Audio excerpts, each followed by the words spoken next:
मैंने आप सभी के साथ आत्माओं की यात्रा और आत्माओं की महायात्रा, जो कि डॉक्टर माइकल न्यूटन की लिखी पुस्तकें हैं, उन पर डिटेल में वीडियो शेयर करी हैं, जिनके द्वारा हमने आत्माओं के विषय में बहुत सारी नई जानकारी प्राप्त करी। आज मैं आप सभी के साथ विजडम ऑफ सोल्स, ये पुस्तक डॉक्टर माइकल न्यूटन को समर्पित है। माइकल न्यूटन का निधन 2015 में हुआ, लेकिन ये पुस्तक 2019 में लिखी गई है। क्योंकि विजडम ऑफ सोल ये पुस्तक डॉक्टर न्यूटन का जो इंस्टीट्यूट है अमेरिका में, उन्हीं के स्टूडेंट्स के जो अनुभव हैं उनके आधार पर लिखी गई है। और ये पुस्तक क्योंकि डॉक्टर न्यूटन को समर्पित की गई है, इसलिए इसे हम एक तरह से अ, आत्माओं की यात्रा और महायात्रा की अगली कड़ी मान सकते हैं।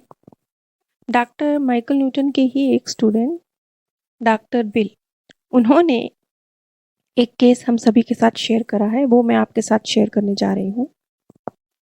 डॉक्टर बिल बताते हैं कि एक 64 वर्षीय विधवा महिला, जो कि पूरा जीवन बहुत एक्टिव रही, मौली अपनी जॉब, अपने घर के कार्य, परिवार के सदस्यों की देखभाल, सभी कार्य बहुत ही तत्परता से करती रही। उन्होंने कभी किसी की मदद नहीं ली और उन्हें किसी की मदद लेना अच्छा भी नहीं लगता था। वो हर जिम्मेवारी को अपने ऊपर ओढ़ लेना, कुछ इस तरह की उनकी आदत थी। उन्हें लगता था कि सब जिम्मेवारियां मेरी हैं, मुझे सब कुछ बेहतर तरीके से करना है, चाहे वो जॉब हो, चाहे वो परिवार की सेवा हो, लेकिन कोई उनकी सेवा करे, कोई उनके लिए कुछ करे, ये उन्हें ज़्यादा पसंद नहीं था। रिटायरमेंट के कुछ समय बाद, जबकि मोली घर पर ही थी, एक दिन मोली अपने ही घर की सीढ़ियों से गिर गई, जिसमें उनका कंधा टूट गया। मोली जैसी महिला, जो कि बहुत एक्टिवली कार्य कर रही थी, उनके लिए ये बहुत मुश्किल था कि उनको बिस्तर पर पूरी तरह से बेड रिटर्न होना पड़ा। उनकी पहली सर्जरी भी सफल नहीं हो सकी, तो उनकी दूसरी सर्जरी करी गई। उनके कंधे का ऑपरेशन हो गया, वो ठीक भी हो गया, लेकिन फिर भी पहले की तरह वो अब काम नहीं कर पाती थी। लेकिन एक के बाद दूसरी बीमारी, जैसे लाइन से उनके साथ ये तकलीफें आनी शुरू हो गई। जब उनके कंधे का थोड़ा सा इलाज हो पाया, तब उनको मोतियाबिंद की प्रॉब्लम शुरू हो गई। उनके मोतियाबिंद का ट्रीटमेंट भी हुआ, लेकिन अब वो पहले की तरह देख पाने में सक्षम नहीं थी। पहले की तरह अब वो गाड़ी नहीं चला पाती थी, घर के भी बहुत सारे सामान्य कार्य थे जो वो नहीं कर पा रही थी। इसी बीच वो एक बार फिर गिरती हैं और उनके कूल्हे की हड्डी टूट गई। कुल मिला के उनकी जो रिटायरमेंट के बाद के 2-3 वर्ष थे, वो इसी तरह से किसी न किसी स्वास्थ्य संबंधी मुश्किलों के साथ ही गुजरे। मोली बताती हैं कि ये वक्त जो उन्होंने बिस्तर पर गुजारा, वो चूंकि पूरे जीवन बहुत एक्टिव रहीं, लेकिन ये जो वक्त था, इस वक्त में उन्होंने चीज़ों को अलग तरह से समझा, क्योंकि वो फिजिकल कार्य तो कर नहीं पा रही थी। तो जीवन को एक अलग तरह से देखना, वो उसकी शुरुआत हुई। अभी तक वो बहुत ज़्यादा आत्मनिर्भर थी और किसी की मदद लेना पसंद भी नहीं करती थी, लेकिन अब धीरे धीरे वो दूसरों से मदद लेने लगी। इसी बीच मोली को कैंसर भी हो गया। लेकिन मोली यहाँ पर एक चीज़ बताती हैं, क्योंकि वो खुद 64 ईयर्स की हैं, तो उनकी माताजी की आयु लगभग 84 के आसपास होगी। वो बताती हैं कि ऐसी स्थिति में, जबकि मैं भी सक्षम नहीं रही थी अपने कार्य करने में, उनकी माताजी उन्हें बहुत डिस्टर्ब करती थी। बार-बार जो उन्हें अपने पास बुलाने की कोशिश करना, उनसे उनका समय माँगना, एक तरह से मोली को ये लगता था कि वो अवेलेबल है अपनी माताजी के लिए, लेकिन ऐसे समय में, जबकि वो खुद इतनी सारी मुश्किलों से गुजर रही हैं, वो शायद सक्षम नहीं होंगी अपनी माता की प्रॉपर सेवा करने के लिए। लेकिन उनकी माताजी बार-बार उनका ध्यान अपनी तरफ केंद्रित करने की कोशिश करती थी। और जब कभी अगर मौली सही तरीके से रिस्पॉन्स नहीं कर पाती थी, तो नाराज़ भी हो जाती थी। अब डॉक्टर बिल, जो कि माइकल न्यूटन के ही स्टूडेंट रहे हैं, उनके द्वारा जब उनका पीएलआर किया गया, तो जो चीज़ें निकल के आईं, वो मैं उन्हीं के शब्दों में, जो उन्होंने कहा, आपके साथ शेयर कर रही हूँ। मैं एक अधेड़ उम्र की महिला हूँ। मेरे पति और कई बच्चे हैं। मेरा नाम रोज़ है। मैं भूरी त्वचा वाली, काले बालों वाली एक छोटे कद की महिला हूँ। मैं हर किसी की देखभाल करने में और अपने परिवार के लिए सब कुछ करने की कोशिशों में खुद को निराश महसूस करती हूँ। हर किसी को हमेशा कुछ न कुछ चाहिए होता है और मेरे पास बहुत सारा काम होता है। मेरे पास अपनी छोटी बेटियों के साथ खेलने का या अपने बड़े बच्चों के साथ बातें करने का भी समय नहीं होता और इस वजह से मैं चिड़चिड़ापन और तनाव महसूस करती हूँ। मेरे पास अपने लिए कभी वक्त नहीं रहा। अब जब हम मौली का ये केस समझ रहे हैं ना, तो एक चीज़ इसमें बहुत महत्वपूर्ण है, समझने लायक है कि अपने आप को वक्त दीजिए। और जब आप अपने लिए कुछ करते हैं ना, अपनी हैप्पीनेस के लिए, अपने स्वास्थ्य के लिए, अपनी खुशी के लिए, तो अपने आप को किसी गिल्ट में मत डालिए। आप अपने जीवन के लिए अगर कुछ बेहतर कर रहे हैं, इसका मतलब ये नहीं है कि आप सेल्फिश हैं। ये बात मैं इसलिए कह रही हूँ कि मौली के अंदर कहीं मतलब मौली जो अब रोज़ी के रूप में है, अच्छा मौली में भी सेम चीज़ ट्रांसफ़र हुई है और पूर्व जन्म जो उन्होंने रोज़ी के रूप में जिया है, उसमें भी उनके अंदर एक यही फीलिंग थी। अगर वो वहाँ पर स्थितियाँ ही ऐसी थी कि वो अपने ऊपर कुछ वक़्त नहीं दे पा रही हैं और अगर वो ऐसा कुछ करती हैं, वो अपने ऊपर वक़्त देती हैं या धन लगाती हैं या थोड़ा-सा समय अपने परिवार से बचाकर अपने ऊपर खर्च करती हैं, तो उन्हें गिल्ट महसूस होता था। एक तरफ गिल्ट महसूस हो रहा था, दूसरी तरफ वो परिवार को अपना समय देना अपनी ड्यूटी समझ रही थी, उसे परफेक्ट तरीके से निभाना है, ये मेरी रिस्पॉन्सिबिलिटी है, ये समझ रही थी। देखिए कितनी कश्मकश है ना? एक ये दो नावों की एक साथ सवारी है, थोड़ा ध्यान देंगे तो समझ आएगा कि आत्मा अपने ऊपर भी समय लगाना चाहती है, लेकिन अपने परिवार के लिए भरपूर करना चाहती है और जब नहीं कर पाती है तो गिल्ट से भर जाती है। यानी दोनों ही तरफ से वो महिला गिल्ट से भर रही है। अगर वो परिवार के लिए करती है, अपने लिए नहीं कर पाती है तो भी उसमें गिल्ट है और अगर वो अपने लिए करती है, परिवार के लिए समय नहीं दे पाती है तो भी उसमें गिल्ट है। गिल्ट बहुत बुरी भावना होता है, ये एक पश्चाताप, एक गिल्ट, ये 2 फीलिंग्स ऐसी हैं जो आपको पास्ट में अटका के रखती हैं। क्योंकि ये दोनों हमेशा पास्ट से ही संबंधित होती हैं। कभी भी इनका प्रेज़ेंट से या फ्यूचर से ताल्लुक नहीं होता। अब आप देखेंगे इस स्टोरी में एक चीज़ बहुत इंटरेस्टिंग है कि एक्चुअल में मैं आपको पहले ही बता रही हूँ, जो चीज़ बाद में खुल के आई थी, कि मोले एक्चुअल में रोज़ यानी वो अपनी ही दादी है। मोली के बर्थ से पहले उनकी दादी जी का स्वर्गवास हो चुका था और रोज़ वो उन्हीं की दादी हैं। यानी दादी ही अब अपने बेटे के घर में बेटी बनकर आई।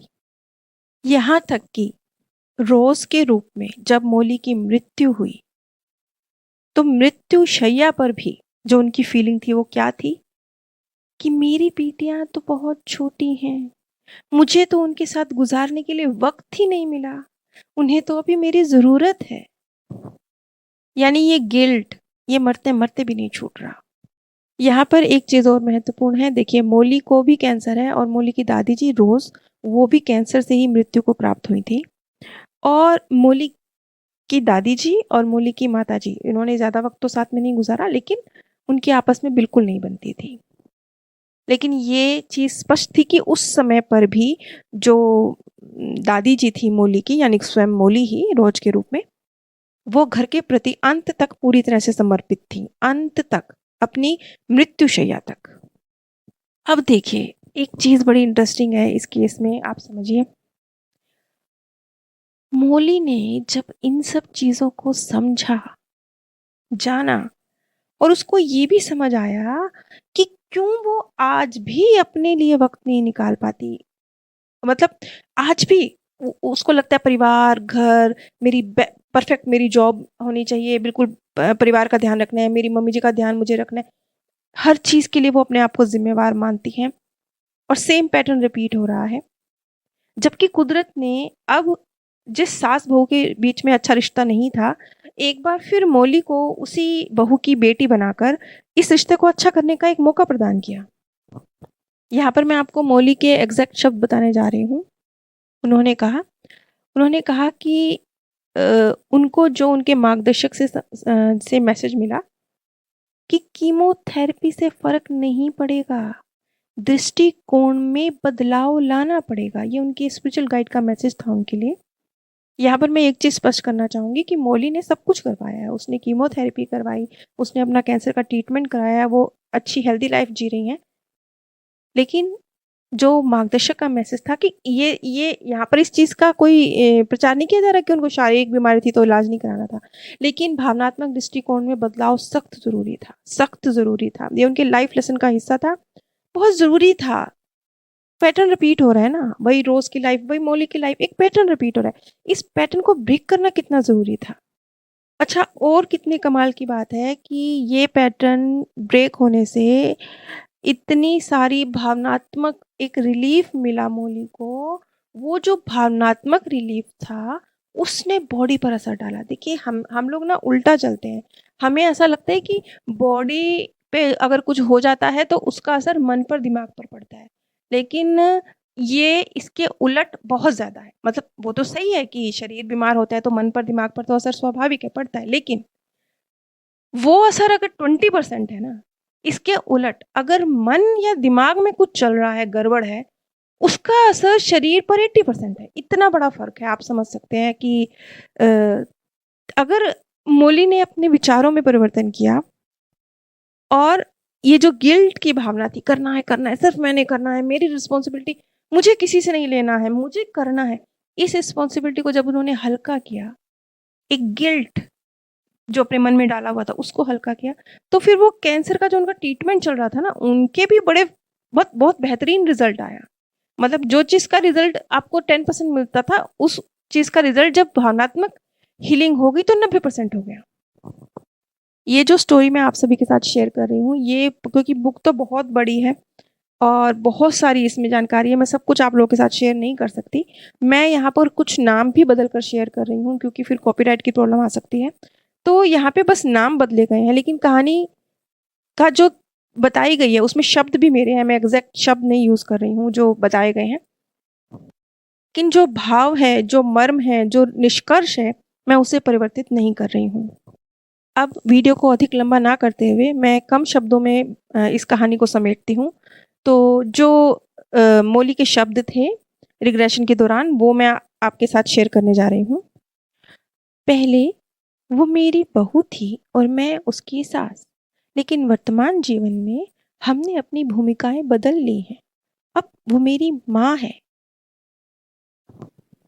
हमारे बीच अच्छे संबंध नहीं थे, लेकिन वर्तमान जीवन में मेरे पास उनके साथ घनिष्ठ संबंध विकसित करने का एक मौका है। मैं उन्हें अपना पूरा ध्यान दे सकती हूँ जितना वो चाहती हैं, लेकिन मुझे सारा ध्यान उन्हें नहीं देना चाहिए। मुझे उन्हें यह भी बताना होगा कि मैं कैसा महसूस करती हूँ। कभी-कभी मुझे भी कुछ चाहिए होता है।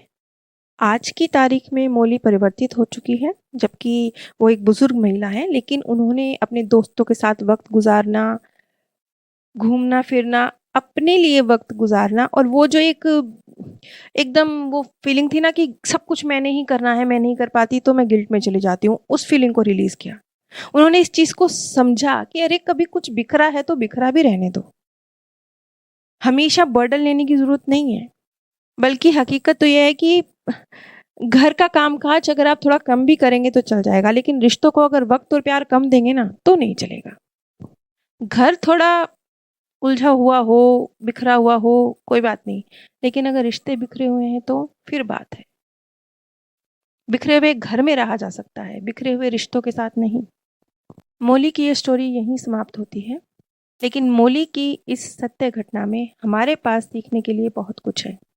आप सभी पर परमात्म सौंदर्य, प्रेम और आनंद सदैव बरसता रहे। आप सभी दिव्य परम धाम में स्थान प्राप्त करें। मैंने आप सभी के साथ आत्माओं की यात्रा और आत्माओं की महायात्रा, जो कि डॉक्टर माइकल